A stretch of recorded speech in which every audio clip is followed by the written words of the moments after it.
రోమపత్రిక 8వ అధ్యాయం. రోమపత్రిక 8వ అధ్యాయం 17వ వచనాన్ని చదువుకుందాం. మనము పిల్లలమైతే వారసులము అనగా దేవుని వారసులము. దేవునికి స్తోత్రం. చిన్న ప్రార్థన చేసుకుందాం. ఎవరికి వాళ్ళం ప్రార్థన చేసుకుందాం. ప్రభా, నీ మాట నాకు అర్థం కావాలి.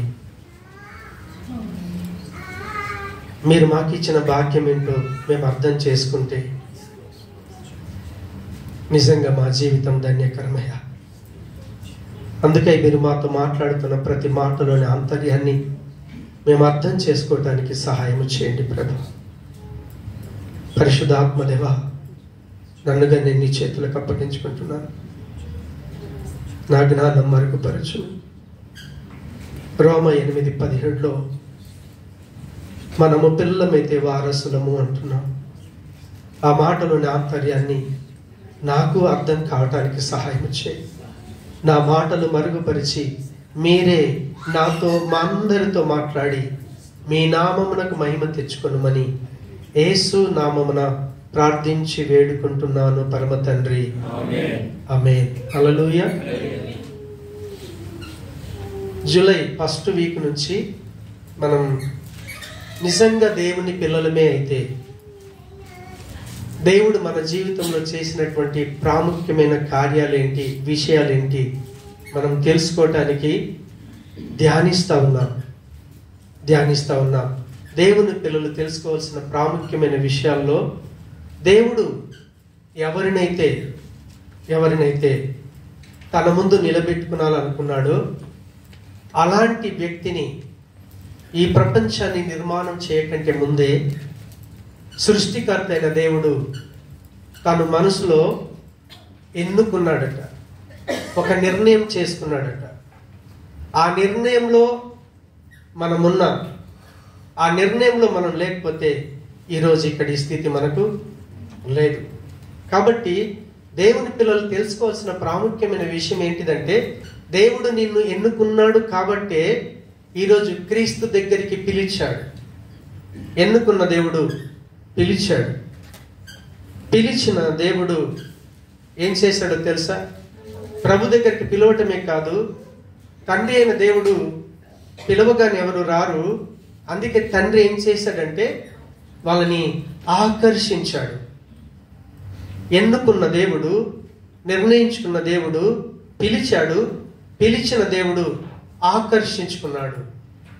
ఆకర్షించుకున్నటువంటి దేవుడు ఏం చేశాడంటే దేవుని యొక్క మాటలను మనం అర్థం చేసుకోవటానికి మన హృదయాన్ని తెరిచిన దేవుడు ఆయన. ఎన్నుకున్నాడు, పిలిచాడు, ఆకర్షించాడు. ఆకర్షించిన అదే దేవుడు మన హృదయాన్ని తెరిచాడు. ఎప్పుడైతే మన హృదయం తెరవబడుతుందో అప్పుడు మన జీవితంలో మారు మనసు వస్తుంది. ఏంటంటే ఒక వ్యక్తి దేవుడు ఇచ్చేటటువంటి నిత్య జీవాన్ని పొందుకునాలి అంటే, నిత్య జీవం పొందుకోవటానికి వ్యక్తి లోపల మొట్టమొదలు తాను పాపినని గ్రహించి పశ్చాత్తాపపడాలి. అంటే పశ్చాత్తాపపడుతున్నప్పుడు జరిగే కార్యం ఏంటిదంటే దేవుని యొక్క క్షమాపణను మనం పొందుకుంటాం. పశ్చాత్తాపము, దేవుని యొక్క క్షమాపణ ఎప్పుడైతే ఒక వ్యక్తిలో వస్తుందో ఆ వ్యక్తిలో మారు మనస్సు వస్తుంది. ఎన్నుకున్నాడు, పిలిచాడు, ఆకర్షించాడు, హృదయం తెరిచాడు. హృదయం తెరవటమే కాదు, ఆ వ్యక్తి నిత్య జీవాన్ని పొందుకోవటానికి కావలసినటువంటి మారు మనసునిచ్చాడు. దేవునికి స్తోత్రం. హల్లెలూయా. మారు మనసు ఇచ్చినటువంటి అదే దేవుడు ఆయన ఏం చేశాడంటే మనందరినీ ఆయన పిల్లలుగా స్వీకరించడానికి దత్తత చేసుకున్నాడు. దత్తత అర్హత లేదు, యోగ్యత లేదు, కానీ కేవలం దేవుని యొక్క కృప ఆయన దత్తత చేసుకున్నాడు. కాబట్టే ఈరోజు పనికిరాని మనం తండ్రి అని దేవుణ్ణి పిలవగలుగుతున్నాం. ఏమని పిలవగలుగుతున్నాం? తండ్రి అని పిలవగలుగుతున్నాం. అర్హత ఉందా నిజంగా? మీరు ఆలోచన చేయండి. దేవుని పిల్లలుగా జీవించడం అనేది ఆషామాషి కాదు. అది కేవలం దేవుడు కృప చూపిస్తే తప్ప ఆయన పిల్లలుగా మనం జీవించలేం. ఒక గొప్ప ధనవంతుడి దగ్గరికి వెళ్ళి ఆయనకు పిల్లలు లేకున్నా, అయ్యా నేను నీ కొడుకుగా ఉంటానంటే స్వీకరించడు ఆయన. కానీ సృష్టికర్త అయిన దేవుడికి ఈరోజు ఒక కుమార్తెగా జీవించేటటువంటి భాగ్యం కేవలం దేవుడు మనల్ని దత్తత చేసుకున్నాడు కాబట్టే. అందుకే క్రీస్తును మనం ఎప్పుడైతే అంగీకరిస్తామో, క్రీస్తును రక్షకుడిగా ఎప్పుడైతే స్వీకరిస్తామో, క్రీస్తు ముందు మన పాపాలని ఎప్పుడైతే ఒప్పుకుంటామో, పాపాల క్షమాపణతో పాటు దేవుని పిల్లలుగా జీవించే భాగ్యాన్ని పొందుకుంటాము. ఈ ప్రపంచంలో ఎవరు కూడా దేవుని పిల్లలు అవ్వాలి అనుకుంటే కేవలం క్రీస్తు తప్ప, ఆయనను నమ్మటం తప్ప, ఆయన ముందు మన పాపాన్ని ఒప్పుకోవటం తప్ప, ఆయన నామం పేరిట బాప్తిసం పొందటం తప్ప వేరే మార్గం లేనే లేదు.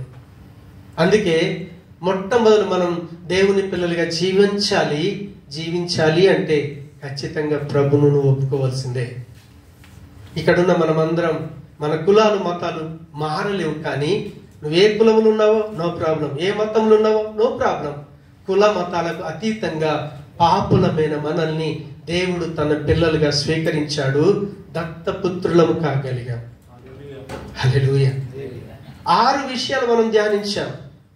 ఈరోజు 7వ విషయాన్ని ధ్యానిస్తున్నాం. ఏంటో తెలుసా? వారసులము అన్నాడు. మనము పిల్లలమైతే వారసులము. దేవునికి స్తోత్రం. మనము పిల్లలమైతే వారసులం.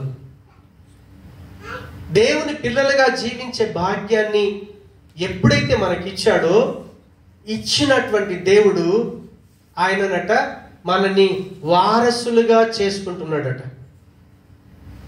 వారసులుగా చేస్తాడు ఆయన, అంతే.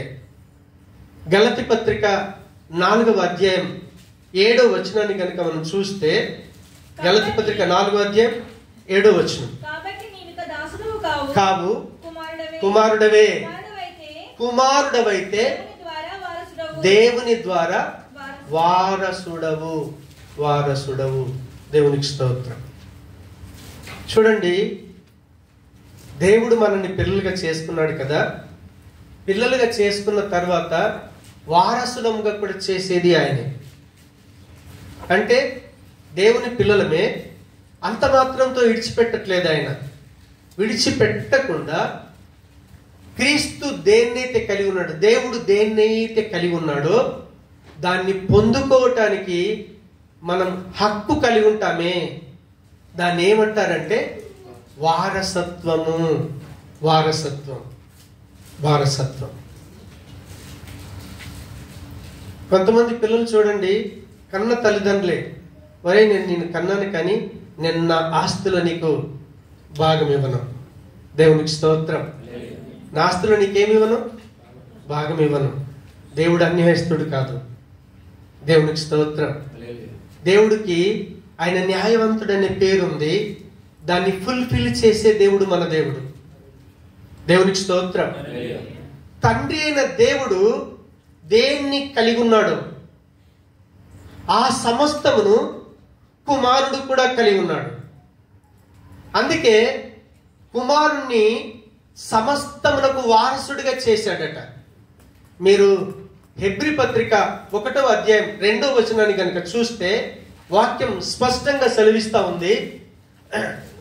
ఆ కుమారుని సమస్తమునకు వారసునిగా నియమించాడు. ఆయన ద్వారా ప్రపంచములను నిర్మించెను. ఆ కుమారుని సమస్తమునకు ఆయన, ఆ కుమారుని, ఆయన అంటే తండ్రి అయిన దేవుడు, ప్రపంచాన్ని సృష్టించినటువంటి యెహోవా దేవుడు అంటున్నాము కదా. యెహోవా దేవుడట ఆ కుమారుని, ప్రభు అయినటువంటి యేసుక్రీస్తుల వారిని సమస్తమునకు వారసునిగా నియమించెను. అంటే తండ్రి అయిన దేవుడు దేన్ని కలిగి ఉన్నాడో, తండ్రి అయిన దేవుడు ఏమేమి కలిగి ఉన్నాడో వాటన్నిటికీ కూడా ఆయన వారసుడే. తండ్రి దేన్ని కలిగి ఉన్నాడో కుమారుడు కూడా దాన్ని కలిగి ఉన్నాడు. ఆయన తండ్రి దేన్ని కలిగి ఉన్నాడో కుమారుడు కూడా దాన్ని కలిగి ఉన్నాడు. ఇప్పుడు ఆ కుమారుని దగ్గరికి మనని నడిపించాడు కదా ప్రభువు.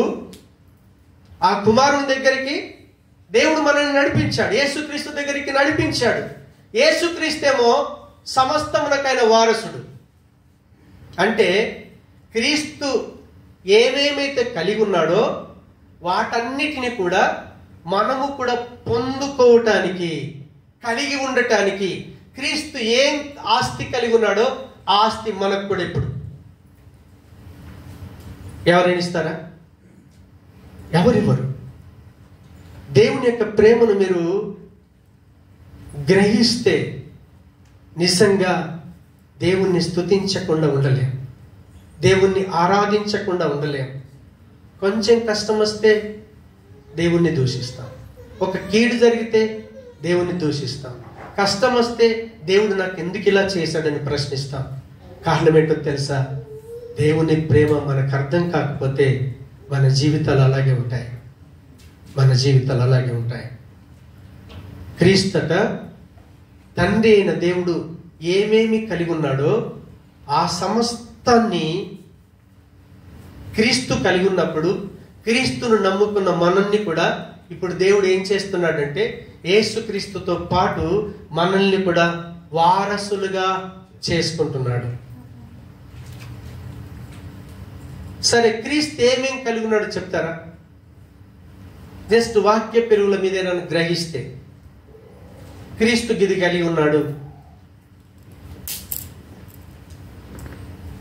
మీరు బైబిల్ చదువుతున్నారు కదా, యేసుక్రీస్తును బాగా చదివితే యేసుక్రీస్తు ఏం కలిగి ఉన్నాడో మనకు అర్థమవుతుంది. ఇప్పుడు ఆయన దేన్ని కలిగి ఉన్నాడో దానికి కూడా మనం ఇప్పుడు వారసులం. క్రీస్తు ఏం కలిగి ఉండొచ్చు బహుశా? చెప్పండి. ప్రేమ. దేవునికి స్తోత్రం. క్రీస్తు ఏం కలిగి ఉన్నాడో తెలుసా? ప్రేమ అంటే చాలా మటుకు అర్థం కాదు చాలా మందికి. కానీ ఆ ప్రేమలో లోపలికి వెళ్తాం కదా, అంటే ప్రేమకున్నటువంటి లక్షణాల్ని మనం ధ్యానిస్తాం కదా, అప్పుడు ప్రేమ అంటే ఏంటో అర్థమవుతుంది.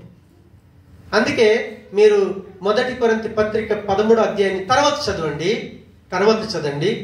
అక్కడ దేవుని పిల్లలకున్న 3 ఆధిక్యతలు చెప్పి ప్రేమను గురించి వర్ణిస్తాడు. అవునా? ఆ ప్రేమలో ఏమేమి ఉండదు అక్కడ వర్ణించాడు ఆయన. చెప్తారా? ఇప్పుడు క్లూ ఇచ్చాను కదా.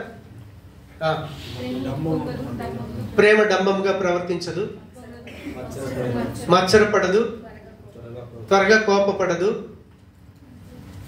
ఇంకా స్వప్రయోజనము విచారించదు, ఆ ప్రేమలో దీర్ఘశాంతం ఉంది. అవునా కదా? ఇప్పుడు క్రీస్తు కలిగినటువంటి ఆస్తి అది. హల్లెలూయా. మీరు కీర్తన 24వ అధ్యాయం 1-2 వచనం తర్వాత చదువుకోనండి. వాస్తవంగా భూమియు దాని సంపూర్ణతయు లోకమును దాని నివాసులను మన తండ్రియే. దేవునికి స్తోత్రం. ఇప్పుడు తండ్రి ఏం కలిగి ఉన్నాడో కుమారుడు కూడా అదే కలిగి ఉన్నాడు. తండ్రి ఆస్తి కుమారుడు వారసత్వుడైతే క్రీస్తును నమ్ముకున్నటువంటి ఇప్పుడు మనం వాటన్నిటికీ వారసులం. దేవునికి స్తోత్రం. హల్లెలూయా. బయటికి కనిపించేవే కావు, బయటికి కనిపించకుండా క్రీస్తు లోపల ఏం కలిగి ఉన్నాడో వాటిలో కూడా మనము వారసులమే.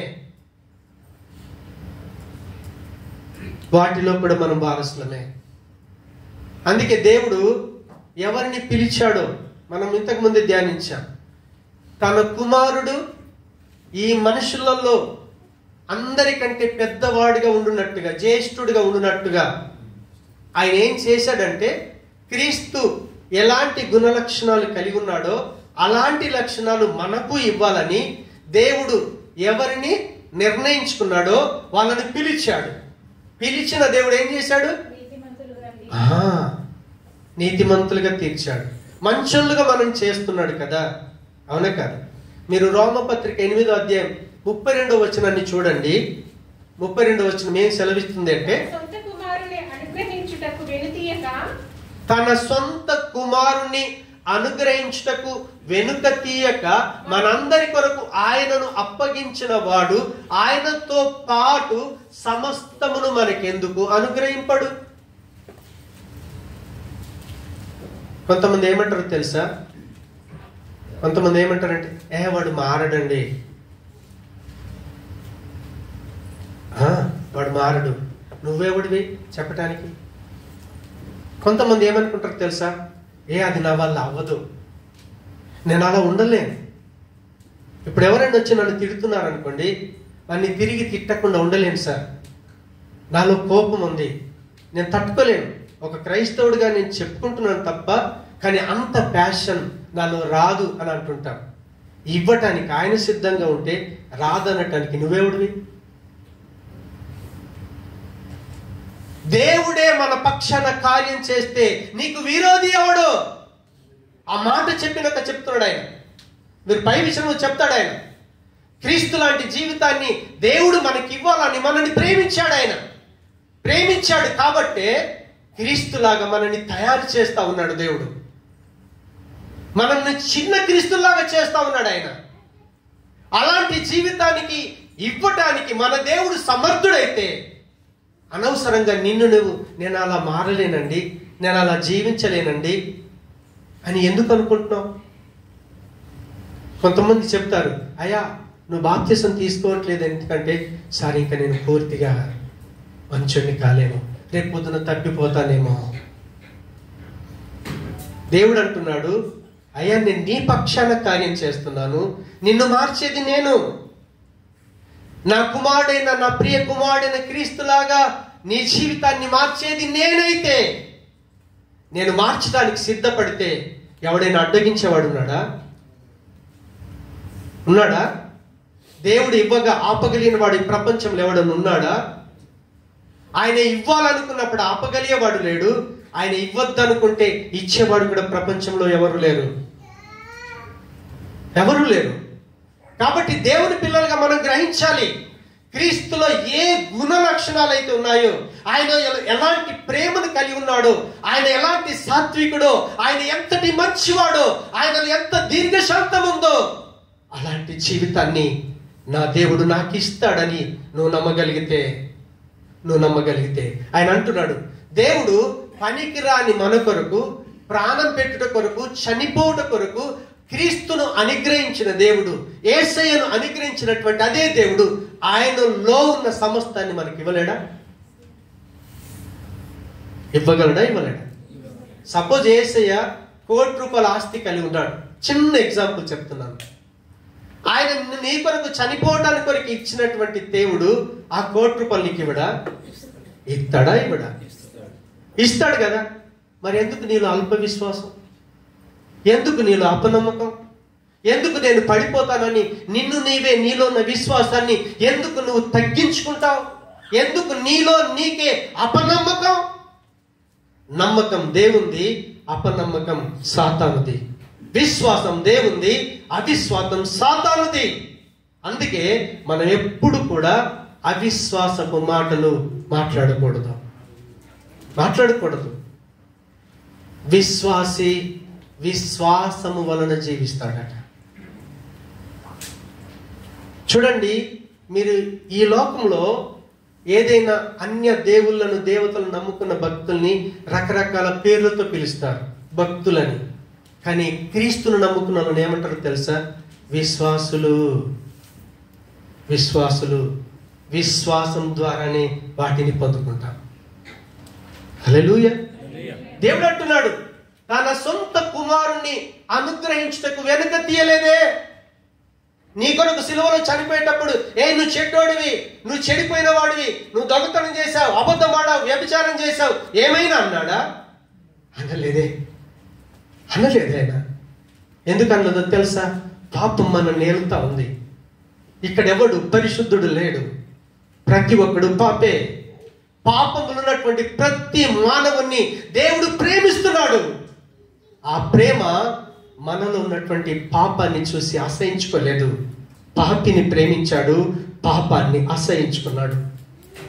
మనలున్న పాపం చూసి ఆయన అసహించుకోలేదు. ఆయన ఈ బిడ్డ నా పోలికలో నా స్వరూపంలో చేసుకున్న నా కుమారుడని నిన్ను చూసి నీలో ఉన్న పాపము కొరకని తన కుమారుని చనిపోవటం కొరకు అప్పగించిన దేవుడు యేసు క్రీస్తులో ఉన్నటువంటి మంచిని, యేసు క్రీస్తులో ఉన్నటువంటి పవిత్రతను, యేసు క్రీస్తులో ఉన్న నీతి న్యాయాలు మనకి ఇవ్వలేడా? 100% ఇస్తాడు ఆయన, 100% ఇస్తాడు. కాబట్టి దేవుడు మనల్ని ఏం చేస్తున్నాడో తెలుసా? క్రీస్తు దేనిని కలిగి ఉన్నాడో దానిని పొందుకోవటానికి అర్హులుగా, వారసులుగా దేవుడు మనల్ని చేస్తున్నాడు. అందుకే ఈరోజు క్రీస్తును నమ్ముకున్న అనేకుల మనుషుల్లో వాళ్ళ ప్రవర్తన మారుతుంది. ఏం మారుతుందో తెలుసా? ప్రవర్తన మారుతుంది. దేవుని ప్రేమ అర్థమైతే, దేవుని ప్రేమ అర్థమవుతే వ్యక్తి సంఘానికి వచ్చిన తర్వాత, క్రీస్తు దగ్గరికి వచ్చిన తర్వాత వాళ్ళ ప్రవర్తనలో మార్పు వస్తుంది, మాటలో మార్పు వస్తుంది, చూపులో మార్పు వస్తుంది, తలంపుల్లో మార్పు వస్తుంది, ఆలోచించే విధానంలో మార్పు వస్తుంది. దేవుడు ఏమిస్తాడో తెలుసా? క్రీస్తు లాంటి మనసు ఇస్తాడు. ఫిలిప్పీ పత్రిక మనం ధ్యానించాం. క్రీస్తు కలిగిన ఈ మనస్సును మీరును కలిగి ఉండండి. ఏ రోజైనా అడుగుతున్నామా? ఆలోచన చేయండి, ఆలోచన చేయండి. దేవుడు మనల్ని సమస్తమునకు వారసులుగా చేశాడు. హల్లెలూయా. ఆయనతో పాటు సమస్తమును మనకు ఎందుకు అనుగ్రహింపడు? ఖచ్చితంగా ఇచ్చే దేవుడు. యేసయ్య ఎలాంటి గుణలక్షణాలను కలిగి ఉన్నాడో ఆ గుణలక్షణాలన్నీ మనం పొందుకోవటానికి అర్హులంగా, వారసులుగా చేశాడు దేవుడు మనల్ని. అందుకే ఈరోజు మనల్ని దేవుడట క్రీస్తు దేన్ని కలిగి ఉన్నాడో దానికి ఇప్పుడు మనం ఏమయ్యాం తెలుసా? వారసులం అయ్యాం. వారసులం అయ్యాము అని అనుకున్నప్పుడు దేవుడు ఏం చేస్తాడంటే పిలిచాడు. రెండోది ఏం చేశాడు? పిలిచిన దేవుడు, నిర్ణయించుకున్న దేవుడు పిలిచాడు. పిలిచిన దేవుడు ఆకర్షించాడు. ఆకర్షించిన దేవుడు హృదయాన్ని తెరిచాడు. హృదయాన్ని తెరిచిన దేవుడు మారు మనసు ఇచ్చాడు. మారు మనసు ఇచ్చిన దేవుడు తన పిల్లలుగా దత్తత పుత్రులుగా చేసుకున్నాడు. దత్తపుత్రులుగా చేసుకున్న దేవుడు మనని వారసులుగా చేశాడు. సరే, వారసులుగా చేసినప్పుడు ఆయన ఏం చేస్తాడంటే హామీ ఇస్తాడట. హల్లెలూయా. మనకేం కావాలి అప్పుడు? నువ్వు వారసుడు చేస్తానంటున్నావు కానీ గ్యారెంటీ ఏంటి? అవునా కదా? గ్యారెంటీ ఏముంది? అందుకే దేవుడు 8వది ఏం చేస్తాడంటే హామీ ఇస్తాడట. ఆ మాట చదువుదాం. ఫిలిప్పీ పత్రిక 1వ అధ్యాయం 14వ వచనం. ఫిలిప్పీ 1:14. మరియు సహోదరులైన వారిలో ఎక్కువ మంది నా బంధకముల మూలం. ఎఫెసీ 1 నేను ఏమన్నాను? ఫిలిప్పీ అన్నాను, క్షమించాలి. దేవుని మహిమకు కీర్తి కలుగుటకై ప్రజలకు నిమిత్తము ఈ ఆత్మ మన స్వాస్థ్యమునకు సంచకరువుగా ఉన్నాడు. సంచకరువు అనే మాటకు హామీ అని అర్థం. ఏమర్థం? హామీ. ఓకే, నేను ఇంతకుముందు కూడా చెప్పాను, మీరు ఏదైనా కొన్నప్పుడు ఇల్లు లేకపోతే ఫ్లాటో ఇంకేదైనా వెహికల్, కారు కొంటాం కదా. కారు కావచ్చు, ఇల్లు కావచ్చు, స్థలం కావచ్చు. కొన్నప్పుడు మనం ఏం చేస్తాం తెలుసా? దానికి అడ్వాన్స్ ఇస్తాం. బయానా అంటారు. తెలంగాణ లాంగ్వేజ్లో బయానా అంటాం. ఆంధ్రాలో ఏమంటారు తెలియదు. బజానా. దేవునికి స్తోత్రం. అడ్వాన్స్ ఇస్తాం. అవునా? 50 లక్షలకు మనం ఇల్లు కొనుక్కున్నాం, ప్లాట్ కొనుక్కున్నాం. ఇగో ₹1,00,000 ఏం చేస్తున్నాను? బజానా అడ్వాన్స్ ఇస్తున్నాం. దేని కొరకు? హామీగా. మిగతా డబ్బులు కట్టేస్తాను, దీన్ని నేను సొంతం చేసుకుంటాను. సరే, హామీగా దేవుని పిల్లలకు ఏమిచ్చాడట? ఆత్మ. ఈ ఆత్మ అంటే పరిశుద్ధాత్ముని దేవుడు ఏం చేశాడో తెలుసా? హామీగా ఇచ్చాడు, అడ్వాన్స్ గా ఇచ్చాడు. ఇప్పుడు దేవుడి యొక్క ఉద్దేశం ఏంటో తెలుసా? ఇక్కడున్న మనమందరం పరలోకంలో క్రీస్తున్నాడు కదా, ఈ లోకానికి క్రీస్తు వచ్చాడు కదా. క్రీస్తును దేవుడు ఏమన్నాడంటే, ఈయన నా ప్రియ కుమారుడు, ఈయన యందు నేను ఆనందించుచున్నాను. దేవునికి స్తోత్రం, హల్లెలూయా. ఇప్పుడు ఆయనను నమ్ముకున్న మనల్ని కూడా దేవుడు ఏమంటాడో తెలుసా? వీళ్ళందరూ కూడా నా ప్రియ కుమారులు, నా ప్రియ కుమార్తెలు, వీరిని బట్టి నేను ఆనందించుచున్నాను. ఎందుకో తెలుసా? యేసు ప్రభుల వారట, మీరు కొలస్సీ పత్రిక 1వ అధ్యాయం తర్వాత చదవండి, దేవుడు కళ్ళకు కనిపించేవాడు కాదు, కానీ క్రీస్తట దేవుని యొక్క అదృశ్య స్వరూపమై ఉన్నాడు. దేవుడు ఆత్మపూర్ణుడై ఉన్నాడు. యేసు ప్రభుల వారు ఆత్మపూర్ణుడై ఉన్నాడు. ఆయన నిండు ఆత్మను కలిగిన వాడు, కొలత లేని ఆత్మ కలిగిన వాడు. అందుకని శాంపుల్ ఏం చేశాడో తెలుసా? పనికిరాని మనకు రేపొద్దున మీరు క్రీస్తులాగా మారబోతున్నారు, నిండైన కొలత లేని ఆత్మతో నింపబడబోతున్నారు అనటానికి ప్రూఫ్ ఏంటో తెలుసా?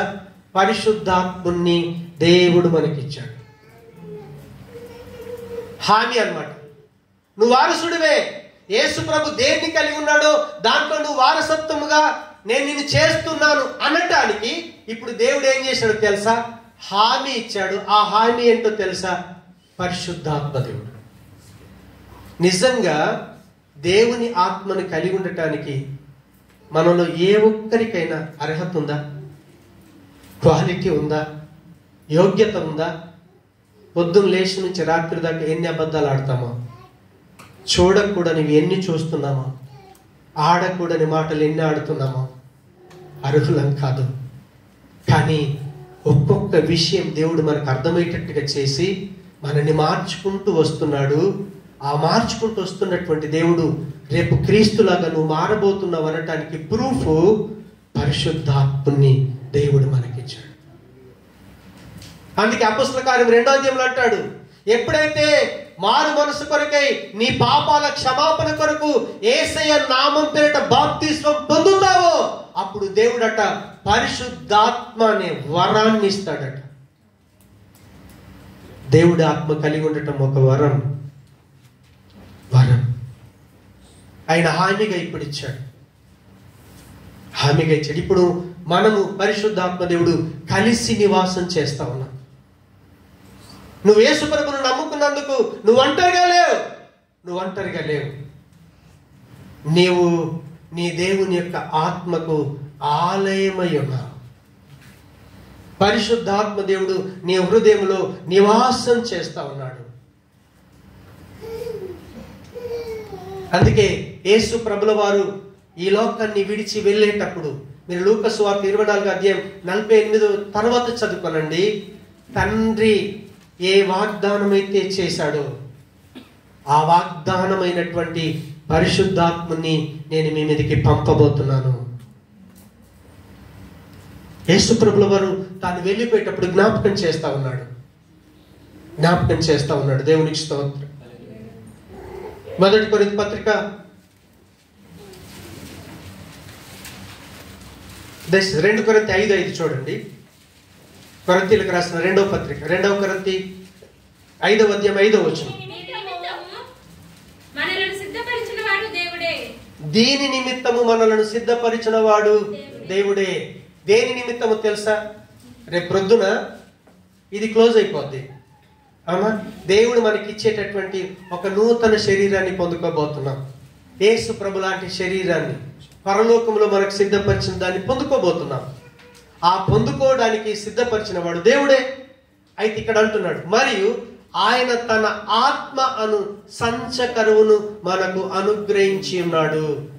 ఆత్మ అనే సంచకరువును అంటే హామీగా, బజానాగా, భయానగా, అడ్వాన్స్గా దేవుడు ఏం చేశాడు తెలుసా? పరిశుద్ధాత్ముని ఇచ్చాడు. దేవునికి స్తోత్రం. హల్లెలూయా. ఏమిచ్చాడు తెలుసా? పరిశుద్ధాత్ముని ఇచ్చాడు. యేసు ప్రభును నమ్ముకుంటే, బాప్తీసం పొందితే పరిశుద్ధాత్మ అనుభవంలోకి వస్తాం.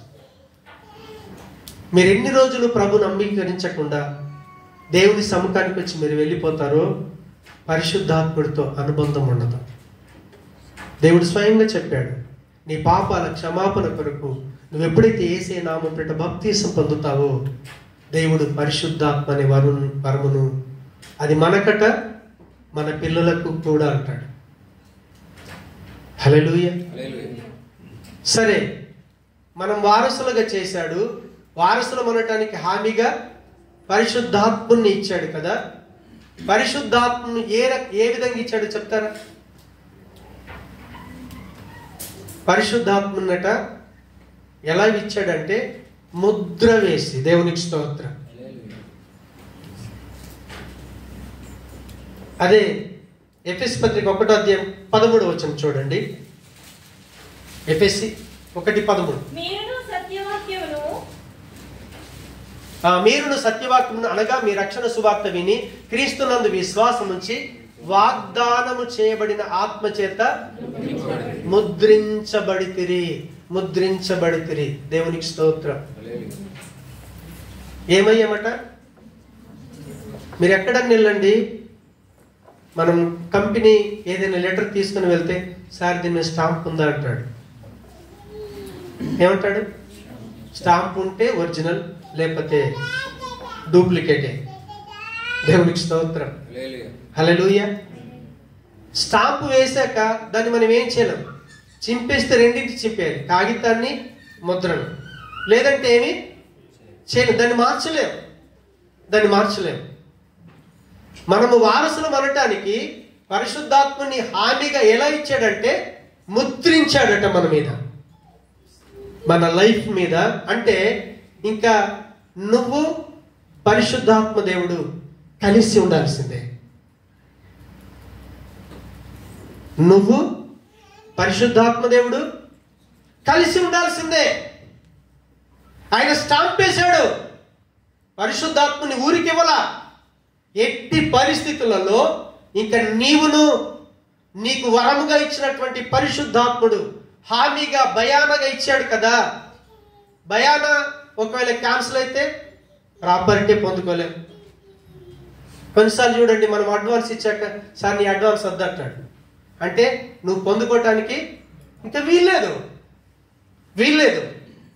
కానీ దేవుడు చూడండి, ఆయన న్యాయవంతుడు అని పేరుకు సార్థకం చేసుకోవటానికి ఇచ్చిన దేవుడు ఆర్డినరీగా ఇవ్వాలా, మామూలుగా ఇవ్వలే. ఆయన హామీగా ఇచ్చాడు. ఆ హామీని ఎలా చేశాడంటే ముద్రించాడు. నిన్ను విడిచి పరిశుద్ధాత్మ దేవుడు ఇంకెక్కడికి వెళ్ళలేడు.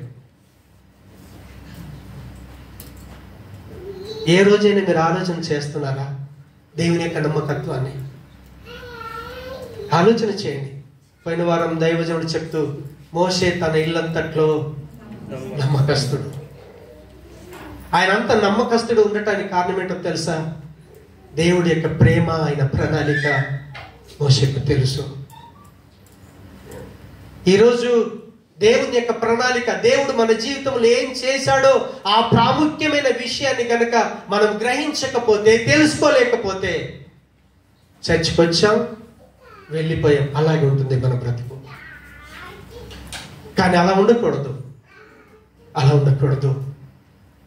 పనికిరాని మనల్ని దేవుడు ఎన్నుకున్నాడు, నిర్ణయించుకున్న దేవుడు పిలిచాడు, పిలిచిన దేవుడు ఆకర్షించినటువంటి దేవుడు హృదయాన్ని తెరిచిన దేవుడు నిత్య జీవాన్ని పొందుకోవటానికి కావలసిన పశ్చాత్తాపము, మారు మనసు అనే ఏమిచ్చాడు? మారు మనసు ఇచ్చాడు.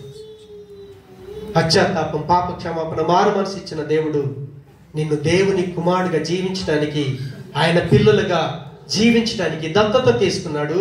దత్తత తీసుకున్నటువంటి దేవుడు నిన్ను ఊరికనే దత్తత తీసుకోలేడు. దేవుడు ఏం కలిగి ఉన్నాడో దాన్ని మనం పొందుకోవటానికి వారసులుగా చేశాడు. వారసులుగా చేసుకున్నాడు అనటానికి ప్రూఫ్గా, హామీగా పరిశుద్ధాత్మని ఇచ్చాడు. ఆ పరిశుద్ధాత్మ దేవుణ్ణి ఏదో ఆషామాషిగా ఇవ్వలేదు. ఆయన మనతో శాశ్వతంగా ఉండేటట్టు. మనమన్నా చచ్చిపోవాలి, ప్రభు అయినా రావాలి. యేసయ్య తిరిగన్నా రావాలి, లేదంటే మనకు మరణమైన రావాలి. అంతసేపట పరిశుద్ధాత్మ దేవుడు మనతో కలిసి నివాసం చేస్తాడు. మనతో కలిసి ఉంటాడు ఆయన. అందుకే ఎఫెసు పత్రిక 4:30 ఒక మాట చూద్దాం. 4:30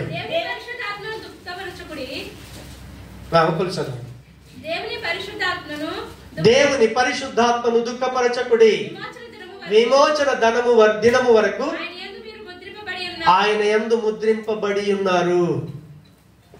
విమోచన దినము వరకు. విమోచన దినము వరకు అంటే నీ బాడీలో ఉన్న ప్రాణమాత్మ వెళ్ళిపోవాలి, లేదంటే ప్రభు అయినా రావాలి. దేవుని పరిశుద్ధాత్మను దుఃఖపరచకండి. అర్థమైందా? మీకు అర్థమైందా? పనికిరాని నిన్ను దేవుడు ఎన్నుకొని పిలిచి ఆకర్షించి ఆయన నీ హృదయం తెరిచి నీకు మారు మనసు ఇచ్చి నిన్ను దేవుని యొక్క కుమారుడిగా కుమార్తెగా చేసుకొని దత్తపుత్రుడిగా చేసుకొని నిన్ను వారసుడిగా చేశాడే. ఆ వారసుడిగా చేశాడు అనటానికి ప్రూఫ్గా పరిశుద్ధాత్మని నీతో ఉంచి ముద్రించాడే. ఆయన నీతో కలిసి ఉంటున్నప్పుడు నువ్వు మాట్లాడే మాట, చూసే చూపు, తలంచే తలంపులు నీతో కలిసి ఉన్నటువంటి దేవుణ్ణి దుఃఖపరిచే విధంగా ఉన్నాయా? ఏ రోజైనా ఆలోచన చేస్తున్నారా? మీరు ఏ రోజైనా ఆలోచన చేస్తున్నారా? ఒక మనిషిని ఈజీగా మనం అనేస్తాం, అవునా? ఆ వ్యక్తి ఎత్తు అంటాడో తెలియదు. మన కళ్ళ ముందు చూసిన పరిస్థితులను బట్టి ఆయన ఇలాంటివాడు అలాంటివాడు అనేస్తాం. దయచేసి అనకండి. రెండవది, నువ్వెరుగుతే ఏం మాట్లాడుతున్నావో దేవుడికి తెలుసు. మొబైల్ వచ్చాయి, మనుషుల జీవితాన్ని నాశనం చేస్తున్నాయి. దేవుడితో గడపవలసిన సమయాన్ని గడపకుండా ఫోన్లలో చాటింగ్లు, ఫేస్బుక్లు, ఇన్స్టాగ్రాములు, ఎన్ని భయంకరమైన స్థితులు. పనికిరాని మనల్ని దేవుడు తన కుమారుడిగా చేసుకుంటే మీరు ఎంత సమయం దేవుడితో మాట్లాడుతున్నారు? ఆలోచన చేయండి. ఎంత సమయం నీ దేవుణ్ణి చదువుతున్నావు? ఎంత సమయం నీ దేవుణ్ణి ధ్యానిస్తున్నావు? ఎంత సమయం నీ దేవుడితో మాట్లాడుతున్నావు? ఆలోచన చేస్తున్నావా? మనం వారంలో ఒక్కరోజు చర్చికి రావటమే భారం అయితే నిజంగా మీరు ఇంటి దగ్గర ప్రార్థన చేస్తున్నారా? వాక్యం చదువుతున్నారా? సందేహమే, డౌట్ అన్నమాట. డౌటే. నువ్వేదైనా తప్పుడు మాటలు మాట్లాడుతున్నప్పుడు, తప్పుడు చాటింగులు చేస్తున్నప్పుడు దేవుడు దుఃఖపడతా ఉన్నాడు. అందుకే అంటున్నాడు, మీరు ఉట్టి మనుషులు కాదు, మీరు ఒంటరిగా లేరు. ప్రభువును నమ్ముకున్నందుకు ఆయన కుమారుడిగా నిన్ను వారసుడిగా చేస్తున్నాడు అనటానికి ప్రూఫ్గా పరిశుద్ధాత్మని నీకు ఇచ్చి నీతో ముద్రించాడే. ఆయన నీతో నీ విమోచన దినం దాకుంటాడు. నువ్వు ఉదయం నుంచి రాత్రి దాకా, ఈరోజు చర్చికి వచ్చావు కదా, మళ్ళీ తిరిగి చర్చికి వచ్చేదాకా ఒకవేళ ఏ పనైనా చేసి పరిశుద్ధాత్మని దుఃఖపరుస్తున్నావా? ఆలోచన చేయండి. ఎందుకో తెలుసా? ఆయనని విడిచి మనం ఎక్కడ వెళ్ళలేం. పరిశుద్ధాత్మనికి దాక్కుని ఎటు వెళ్ళలేం. మనం ఎటు వెళ్ళామో ఆయన మనతోనే. మనమేం చూస్తున్నామో ఆయన చూస్తాడు, మనమేం మాట్లాడుతున్నామో ఆయన వింటాడు. ప్రతిదీ ఆయన మనం కలిసి ఉన్నాం. ఇప్పుడు ఆయనను దాచిపెట్టి మనం ఏది చేయలేం, ఏది మాట్లాడలేం, ఏది చూడలేం. మన ప్రవర్తన అంతా కూడా పరిశుద్ధాత్ముడితో కలిసి ప్రవర్తిస్తున్నాం. ఆ ప్రవర్తన నీ దేవుణ్ణి దుఃఖ పెడతా ఉందా, సంతోష పెడతా ఉందా?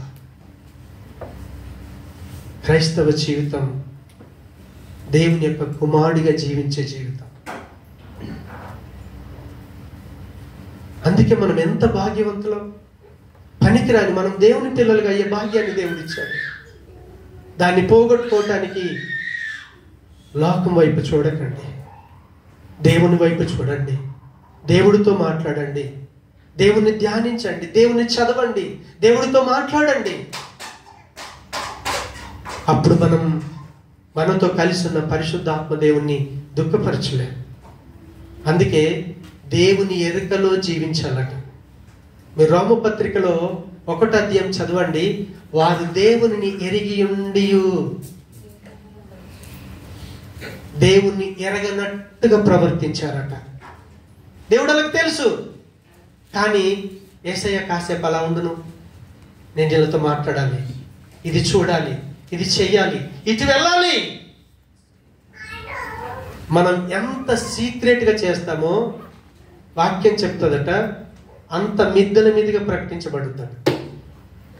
సీక్రెట్గా చేసే ప్రతి పాపం అంత టాప్గా బయటకు తెలిసిపోద్ది. దయచేసి సీక్రెట్ పాపాలు చేయకండి, సీక్రెట్ పాపాలు చేయకండి.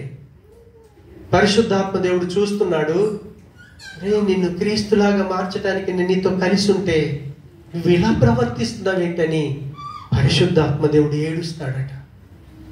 ఆయనకు దుఃఖం వస్తుంది, ఆయనకు సంతోషం ఉంటుంది. ఎందుకంటే ఆయన ఒక వ్యక్తి. పరిశుద్ధాత్మ దేవుడు శక్తి కాదు, శక్తి కలిగిన వ్యక్తి. దేవునికి స్తోత్రం, హల్లెలూయా. విమోచన దినము దాకా మనతో కలిసి ఉంటాడు ఆయన. మనతో కలిసి ఉంటున్నటువంటి పరిశుద్ధాత్మ దేవుణ్ణి దయచేసి మీరు మోసం చేయకండి. ఎందుకో తెలుసా? పరిశుద్ధ ఆత్మదేవుడే మనకు ప్రూఫ్ ఏంటో తెలుసా? రేపు క్రీస్తు లాంటి జీవితాన్ని అనుభవించబోతున్నాము, క్రీస్తు కలిగిన సమస్తమును నేను పొందుకోబోతున్నాను అనటానికి వారసత్వముగా, హామీగా ముద్ర వేసి మనల్ని ఉంచాడు దేవుడు. ముద్ర వేసి ఉంచాడు. కాబట్టి మనల్ని మనం దేవుడికి అప్పగించుకుందాం. పనికిరాని మనల్ని దేవుడు ఏం చేశాడో తెలుసా? తన హృదయంలో నిర్ణయించుకున్నాడు, ఎన్నుకున్నటువంటి దేవుడు మనల్ని పిలిచాడు, క్రీస్తు దగ్గరికి ఆకర్షించాడు. క్రీస్తు మాటలు తెలుసుకునేటట్టుగా, అంగీకరించేటట్టుగా మన హృదయాన్ని తెరిచాడు. మన హృదయాన్ని తెరిచిన దేవుడు మనము పాపలమన్న సత్యాన్ని గ్రహించి ఆ పాపం విషయంలో పశ్చాత్తాప పడుతూ ఉంటే పాప క్షమాపణనిచ్చి మారు మనసునిచ్చాడు. నిత్య జీవాన్ని పొందుకోవటానికి కావలసిన అర్హత కలిగినటువంటి మారు మనసునిచ్చి నిత్యంగా జీవించే దేవునికి మనము పిల్లలుగా ఉండటానికి దత్తత చేసుకున్నాడు. దత్తత చేసుకున్నటువంటి దేవుడు మనల్ని వారసులుగా చేశాడు. వారసులుగా చేసిన దేవుడు పరిశుద్ధాత్మని హామీగా ఇచ్చాడు. ఆ హామీ మనము చనిపోవాలి, పరమాత్ముడైన ప్రభువైనా రావాలి. అంతసేపు మనతో కలిసి ఉండటానికి పరిశుద్ధాత్మ చేత దేవుడు మనల్ని ముద్రించాడు. ముద్రించబడినటువంటి మనం ఏ రీతిగా జీవిస్తున్నాం? ఒక్కసారి మనల్ని మనం ఆలోచన చేద్దాం, మనల్ని మనం విమర్శించుకుందాం. దేవుని యొక్క కృపకు గనక అప్పగించుకుంటే ఆ కృప మనల్ని పరలోకంలో వారసుడిగా, పరలోకాన్ని స్వాస్థ్యంగా కలిగి ఉండేటటువంటి అద్భుతమైన జీవితం ఇస్తుంది. దేవుడు అనంత జ్ఞాని, మనమేమో అల్పులం. దేవుడేమో మహిమ కలిగిన వాడు, మనమేమో మట్టివారమైన మనం, అల్పులమైన మనం ఈరోజు దేవుణ్ణి ఒక స్నేహితుడిగా, దేవుణ్ణి స్వాస్థ్యముగా, దేవుణ్ణి వారసుడిగా కలిగి ఉండేటటువంటి గొప్ప భాగ్యాన్ని దేవుడు మనకిచ్చాడు. అందుకై మనల్ని మనం దేవుడికి అప్పగించుకుందాం.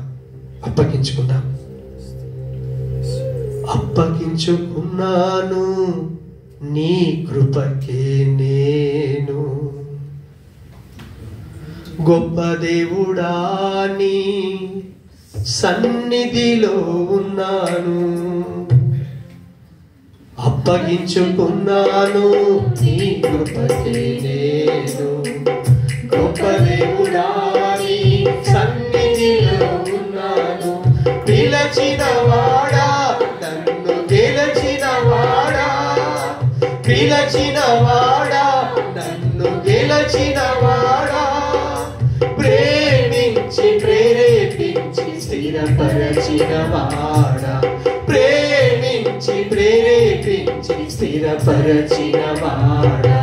కృపా ఇది నీ కృపా, కృపా ఇది నీ కృపా, కృపా ఇది నీ కృపా, కృపా ఇది నీ కృపా.